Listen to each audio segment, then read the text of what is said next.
Hola, bienvenidos al canal de las maestras normalistas. En esta ocasión les presento a mi compañera que es docente en formación, Marisol Sedano, y a mi compañera, igual docente en formación, Rosa Isela Méndez. Ambas somos de la Escuela Normal Superior de México, del sexto semestre. Estamos cursando la licenciatura en Enseñanza en Español de Secundaria. Y este video está hecho especialmente para la asignatura Diseño de Materiales Didácticos con énfasis en la lengua.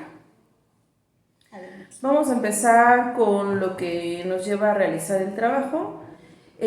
Nosotros vamos a hablar sobre las prácticas profesionales que estuvimos realizando en este sexto semestre. Pero para empezar vamos a dar inicio con un preámbulo, es decir, vamos a hablar un poco de nuestras experiencias dentro de nuestras prácticas como observaciones que hicimos y después algunas situaciones que vimos desde el inicio de la carrera. Bueno, nosotros vemos en las observaciones, cuando ingresamos a la escuela normal, las observaciones fueron de manera distinta. ¿Por qué? Porque estábamos en pandemia y esto nos hizo ver clases de diferente manera.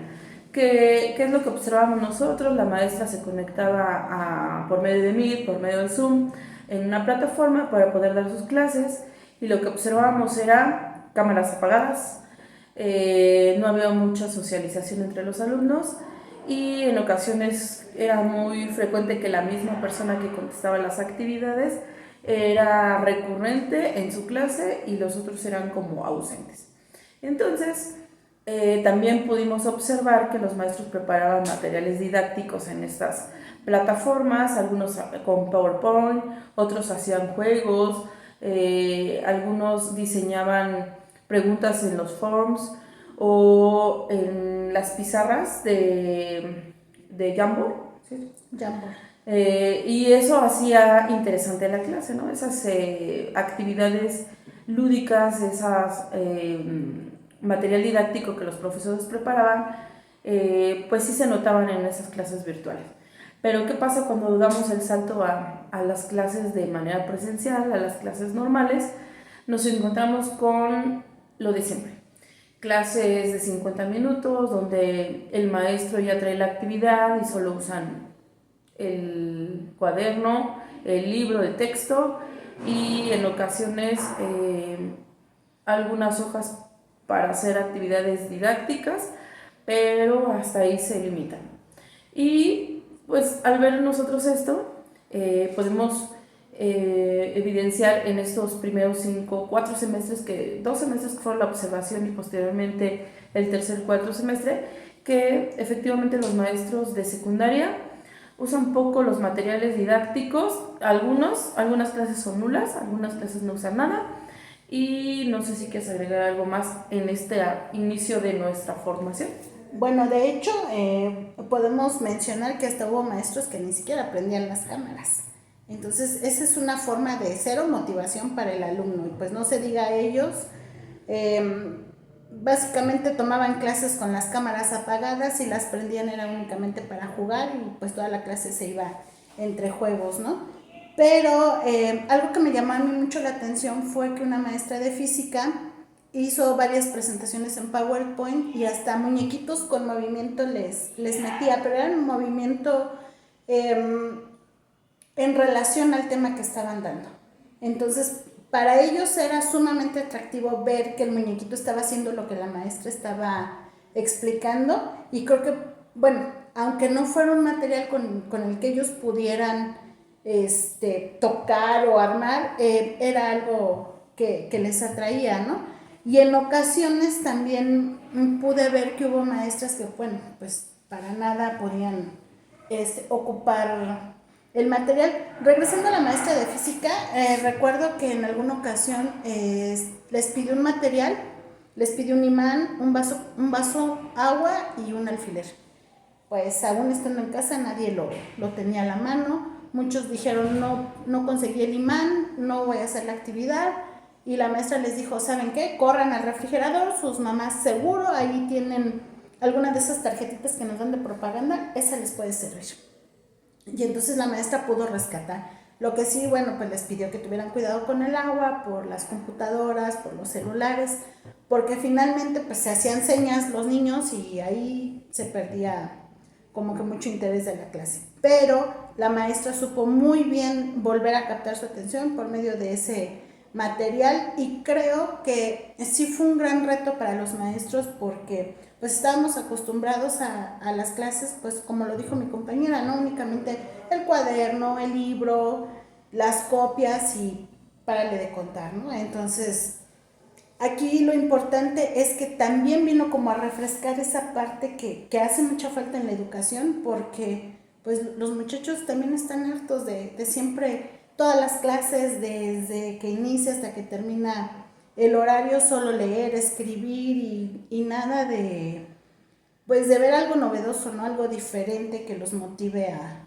aprender. Y yo creo que esa es su principal función del material didáctico. Y efectivamente después de regresar a las aulas y hacer las clases presenciales, se esperaría que tal vez con el uso de estas herramientas que se usaron en la pandemia, a lo mejor pudieran seguir haciendo uso. No digo que llevar la computadora a diario, pero a lo mejor una vez entre todas las actividades, pero otra vez, ¿no? Regresamos a lo mismo, a hacer otra vez la tecnología a un lado y otra vez regresarnos a lo mismo de siempre.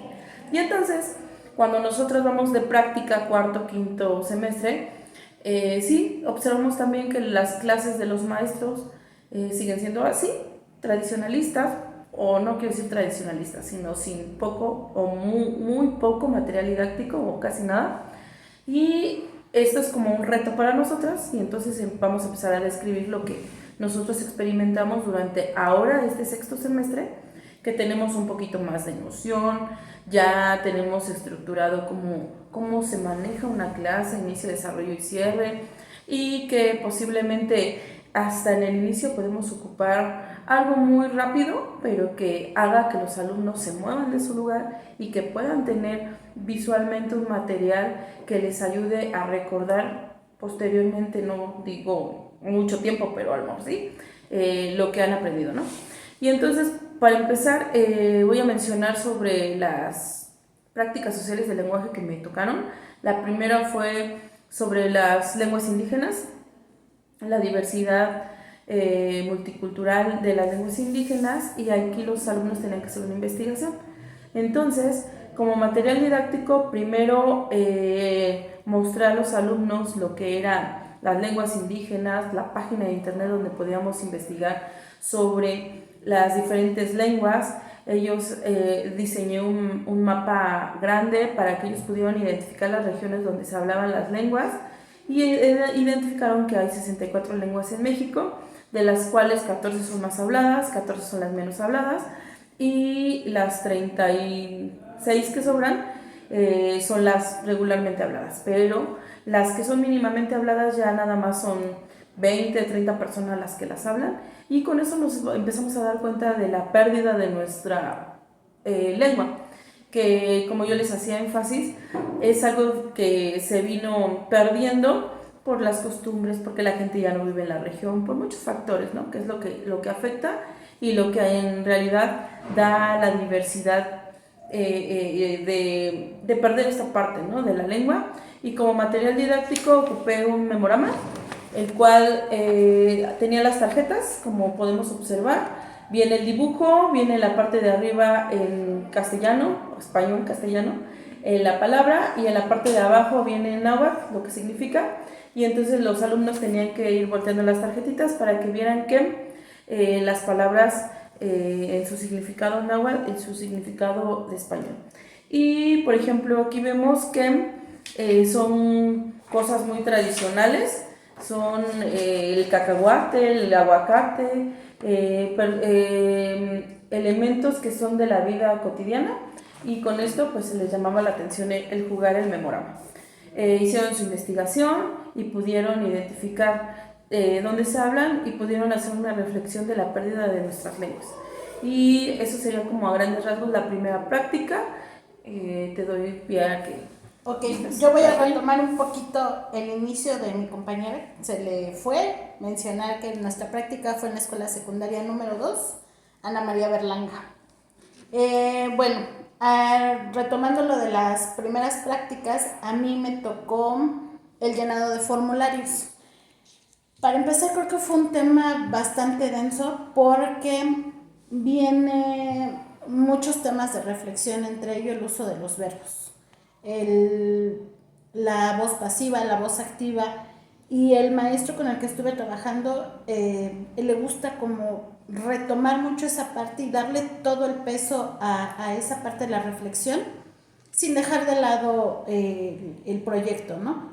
Y para eso, bueno, yo lo primero que hice fue utilizar esta pirinola. Yo le pegué las etiquetas, que son las consignas, y efectivamente cada uno de los compañeros tenía que irla girando y donde le cayera, bueno, por ejemplo, ¿en qué personas se utilizan los verbos en imperativo? Esto yo lo utilicé como parte de los saberes previos. Entonces, con esto yo me podía guiar qué saben de los verbos, cómo se utilizan y todo para poder hacer el llenado, porque todo esto viene en el llenado de formularios. Y bueno, posteriormente realicé un formato de acta de nacimiento. Este formato lo hice que tuviera características esenciales del acta de nacimiento oficial, pero obviamente pues no podemos utilizar ese formato, y a la vez me sirvió a mí para que ellos pudieran usar su creatividad. ¿Por qué? Porque yo les pedía que inventaran el nombre del niño, porque pues qué fácil llenarlo con sus datos, ¿no? O sea, rápido y ya. Pero el hecho de ponerlos a pensar en que tiene que coincidir el nombre del papá, el nombre de la mamá, con los apellidos del hijo, o sea, a ellos les causaba ahí conflicto, y créanme que sí se llevaron una clase, bueno, no los 50 minutos, pero sí más del tiempo que yo esperaba que se tardaran en esto, ¿no? ¿Por qué? Porque buscarle los abuelos y me decían los testigos, y en mi caso el grupo era muy minucioso, o sea, a ver, el sello oficial, es que cuál va a ser el sello oficial y quién lo autorizó y qué nombre le pongo. Entonces, todo eso, pues yo hice que lo llenaran para posteriormente ellos pudieran llenar esta credencial que yo elaboré. Y entonces les dije, una de las consignas era que en el acta de nacimiento tenían que registrar a un niño, pero con fecha del año en que nacieron ellos. ¿Por qué? Para que pudieran llenar esta credencial, porque si se dan cuenta es de secundaria. Entonces, si me ponen 2023, pues no iba a coincidir con que ese niño iba a ir en la secundaria. Entonces, ahí sí tuvieron que utilizar su año de nacimiento. Fue lo único que utilizaron propio para hacer el llenado de esta. Y bueno, pues como se pueden dar cuenta, también utilicé materiales bajados de la red, que era súper indispensable que viniera tal cual para que conocieran cada una de las partes de la CUR, así como de la solicitud de inscripción a una escuela de media superior. Son datos que no puedo cambiar, que es necesario que ellos los conozcan, pero bueno, finalmente este fue mi material durante la primera jornada. Y fue muy atractivo para ellos porque, bueno, en el acta de nacimiento me pusieron que registraron a Messi, que registraron a Cristiano Ronaldo, que era su esposa Shakira, y bueno, la verdad es que fue muy divertido para ellos. Bien, hablando sobre la segunda jornada, que ya nos toca en el mes de mayo, ahí trabajé lo que es la monografía, la cual ellos diseñaron una monografía. Después de conocer las monografías tradicionales de la papelería, se dieron cuenta por etapas que era la monografía, que lleva una portada, lleva una introducción, lleva el desarrollo, lleva el cierre y las conclusiones de la monografía, las partes de la monografía, y también pudieron ellos investigar de los temas que les gustaban, y esto permitió que ellos pudieran explorar. Por medio de videos también se les mostró la forma en la que se puede realizar una investigación. Lo llamaban los 4 pasos de la investigación: cómo delimitar el tema, qué investigar, cómo irlo ejecutando para escribir el tema investigado.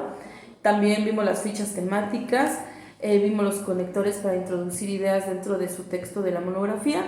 Y no es fácil escribir un texto, no es fácil hilar y darle orden al tema. Ellos decían, pues nada más pongo la bibliografía bajada de internet.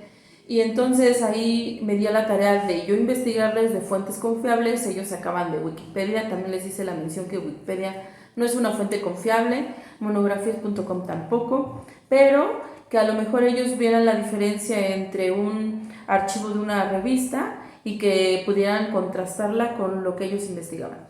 Y esto permitió también que hicieran organizadores gráficos en los cuales diseñaron pues, las ideas principales que querían ir poniendo en la monografía, y finalmente la monografía la presentaron. A estos chicos les da mucha pena exponer, entonces sí me decían, la vez pasada con lo de las lenguas indígenas nos hizo exponer, esta vez podemos presentar el tema así. Entonces se les dio la apertura de solamente presentarlo, ir como indicando las partes de la monografía. También se les dio un texto en el cual identificaron cada una de las partes, y eso permitió que los alumnos pues identificaran, ¿no? Y ya tuvieran como muy claro lo que era una monografía. Y bueno, yo en esta segunda jornada vi los organizadores gráficos. Para empezar, y de verdad que yo quería como darles entrada al tema de una forma, pues darles la información, pero de igual manera que ellos ya fueran haciendo como esa estructura de cómo se hacen. Entonces yo dije, ¿cómo le puedo hacer de una manera que les llame la atención? Y pues bueno, realicé estos pulpos. Fueron dos pulpitos, en los cuales uno nos iba poniendo la estructura de los organizadores gráficos y la otra sus beneficios. Estos iban pegados en el pizarrón y cada uno de los bracitos desprendía alguna de las informaciones que les acabo de mencionar. Y entonces esto aparentemente pues es algo como insignificante, ¿no? Pero créanme que fue muy significativo para ellos porque, vuelvo a repetir, a mí me gusta que desarrollen su creatividad y yo no encontré en los cuadernos pulpos. Fueron raros los que encontré. Yo encontré mariposas, encontré rosas, encontré infinidad de animales y de dibujos con los que ellos hicieron esos organizadores gráficos. Al terminar esa sesión, bueno, les dije que sí se habían dado cuenta que habíamos hecho un organizador gráfico con esto y me dijeron que sí, y a partir de ahí pues ya las clases consecutivas ya lo iban relacionando con los organizadores, ¿no? Por ejemplo, para decir las partes del mapa conceptual, bueno, ahí utilicé tarjetas de colores, esas por el momento no las tengo aquí, pero fueron tarjetas de colores donde cada una de las tarjetas representaba uno de los nodos. Y ya de ahí desplegábamos las palabras enlace y ellos ya iban estructurando. Entonces muchos hicieron un mapa conceptual del tema mapa conceptual. Y créanme que fue algo muy útil para ellos porque fue vistoso, fue llamativo y sobre todo pudieron, se me fue esta palabra, pudieron poner la información más importante y sobre todo en las palabras que ellos entiendan, porque yo muchas veces les decía, no lo pongas tal cual te lo estoy diciendo, sino como tú lo entiendas, porque a veces eso se les queda más que lo que uno les dice. Y bueno, desafortunadamente en este proyecto yo ya no pude usar más material porque debido a las organizaciones de la escuela pues ya dejé inconcluso, pero también llegué a utilizar globos para recuperar los saberes, para motivarlos para la misma clase y bueno, yo también los considero como parte del material didáctico. Muy bien. Bueno, ahora ya mencionando esta parte de las 2 jornadas, vamos a hablar de qué es lo que aprendimos con este poco material o material que usamos. Yo creo que nos da la apertura para idear y crear más material para las próximas jornadas, que ya serían las últimas de 7º y 8º semestre. Y finalmente podemos concluir que se logró el objetivo de implementar material didáctico, se logró hacer clases llamativas, no vamos a decir que el 100%, pero sí más del 50% sí se logró. Y creo que cumplimos con la finalidad que era implementar material didáctico visto en esta materia. No sé si quieres decir algo más como final de esta parte.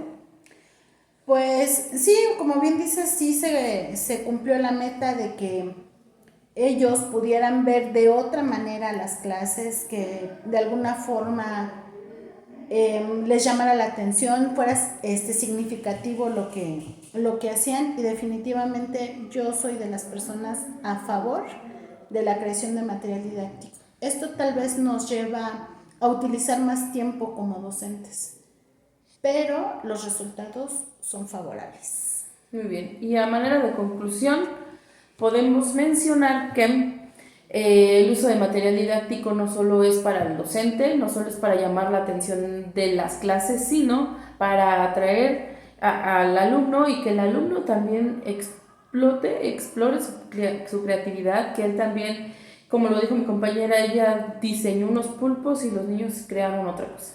Entonces, no los limitamos a que repitan el patrón que nosotros llevamos, sino más bien a que tengan una idea por dónde va el diseño de sus materiales también, porque eso hace significativo el aprendizaje, ¿no? A lo que nos dicen muchas teorías, hay que hacer el aprendizaje significativo, a lo mejor ahora le van a cambiar el nombre, pero en realidad es que el alumno adquiera lo que se les está enseñando y que el maestro también aprenda por parte de los alumnos, porque nosotros también nos vamos con esta satisfacción de que aprendemos de ellos. Muchas cosas. No se nos hubiera ocurrido que el niño iba a ser una mariposa o que iba a querer investigar sobre un tema a lo mejor de mucho tabú, ¿no? Como es que no sé si es corriente, la comunidad LGTB, entonces LGBT, y entonces desde ahí nosotros nos damos cuenta que los niños tienen esa inquietud por conocer más, y no solo de la escuela, pero sí lo puede asemejar a la escuela. Así y esto nos da la apertura de que no nada más se quede el conocimiento dentro del aula, sino que lo lleve en la parte externa, ¿no? En la parte de su día a día. Esa sería mi conclusión, no sé tú, ¿qué más quieres mencionar? Sí, definitivamente estos materiales, como bien dice Marisol, nos sirvieron para ponerlos, digamos, pues en el contexto en el que están, ¿no? Porque, por ejemplo, así como ella nos habla de la comunidad gay, que mencionaron esa investigación los alumnos, bueno, en mi caso fue muy llamativo para mí el hecho de que quisieran saber cómo se formaba un cuerpo de una persona no binaria. Entonces, eso a nosotros nos hace también crear más, investigar y sobre todo pensar en el alumno. ¿Qué es lo que me va a preguntar? ¿Qué es lo que le interesa? ¿Qué es lo que le gustaría ver? Y cómo hacerlo, ¿no? Y sobre todo, yo apoyo la idea de que debemos de dejarlos utilizar su creatividad al máximo. O sea, sí, efectivamente que no repitan, no porque yo lleve un pulpo, ellos van a hacer un pulpo, no. O sea, maestra, puedo hacer un perro, hazlo. O sea, incluso hubo quienes no hicieron animales, pero bueno, finalmente yo lo que quiero es que se lleven la teoría, que la entiendan y la sepan aplicar. Entonces, tal vez uno pueda decir, es pérdida de tiempo, ellos pierden más tiempo en clase, pero créanme que no, porque cuando uno vuelve a recapitular es el tema que vimos cuando hicimos esto, cuando hicimos el otro, y tal vez lo utilizan ellos como referente, pero para nosotros estamos viendo que es un aprendizaje significativo el que ellos están teniendo. Y bueno, esa sería mi conclusión. Sí, y ya como último punto, pues quedamos en la expectativa de seguir creando material didáctico, y creo que ya sería todo por nuestra parte. Hemos presentado uno de los pocos materiales que ocupamos y esperamos seguir investigando más sobre materiales didácticos para poderlos fomentar en nuestro 7º y 8º semestre. Así es, y pues a renovarnos cada día. Eso es todo por nuestra parte. Esperemos no haberlos aburrido. Que tengan bonita noche. Soy Rosa Isela. Marisol. Bye. Bye.